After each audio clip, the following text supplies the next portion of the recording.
क्या आप जानते हैं क़यामत के करीब एक ऐसी अजीम शख्सियत का ज़हूर होगा जो रसूलुल्लाह सल्लल्लाहु अलैहि वसल्लम के अहले बैत में से होंगे। उन्हें इमाम मेहदी कहा जाता है। लेकिन इमाम मेहदी कौन होंगे, उनका नाम क्या होगा और उनके ज़माने में दुनिया में क्या होगा?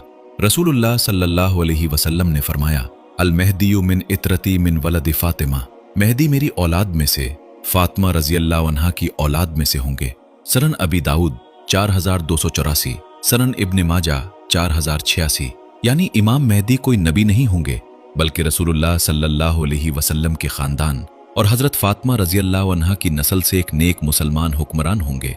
रसूलुल्लाह सल्लल्लाहु अलैहि वसल्लम ने एक और हदीस में फरमाया, दुनिया खत्म नहीं होगी यहाँ तक कि अरब पर मेरे अहले बैत में से एक शख्स हुकूमत करेगा जिसका नाम मेरे नाम के मुताबिक होगा। जामे तिर्मिज़ी 2230, सनन अबी दाऊद 4282। इसीलिए अहले इल्म ने बान किया है कि उनका नाम मोहम्मद होगा।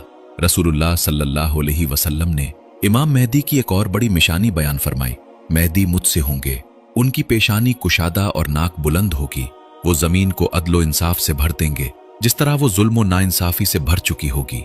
सनन अबी दाऊद 4285, हदीस हसन।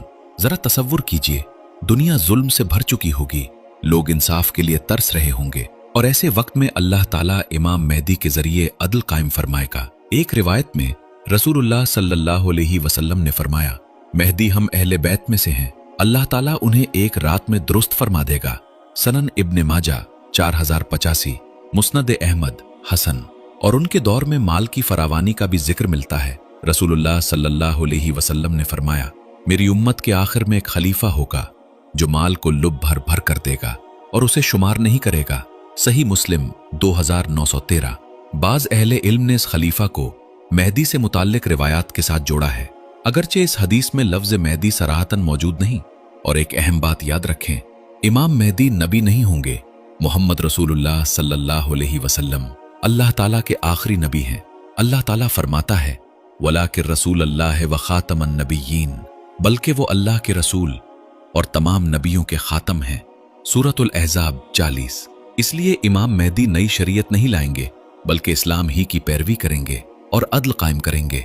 लेकिन यहाँ एक बहुत जरूरी बात है, तारीख में बहुत से लोगों ने झूठा दावा किया कि वो मेहदी हैं। इसलिए किसी शख्स के सिर्फ दावा करने, ख्वाब देखने या लोगों के उसे मेहदी कहने से उसे इमाम मेहदी नहीं माना जा सकता। हम उनके बारे में इतना ही यकीन से कहते हैं जितना कुरान व मोतबर अहादीस से साबित है। मेरे भाई और बहन, इमाम मेहदी कब आएंगे इसकी कोई सही मुकर्रर तारीख हमें नहीं बताई गई। इसलिए हमारा असल काम तारीखें निकालना नहीं बल्कि अपने ईमान और आमाल की तैयारी करना है। अल्लाह ताला हमें फितनों से महफूज रखे, हक को हक समझकर उस पर चलने और बातिल को बातिल समझकर उससे बचने की तौफीक अता फरमाए।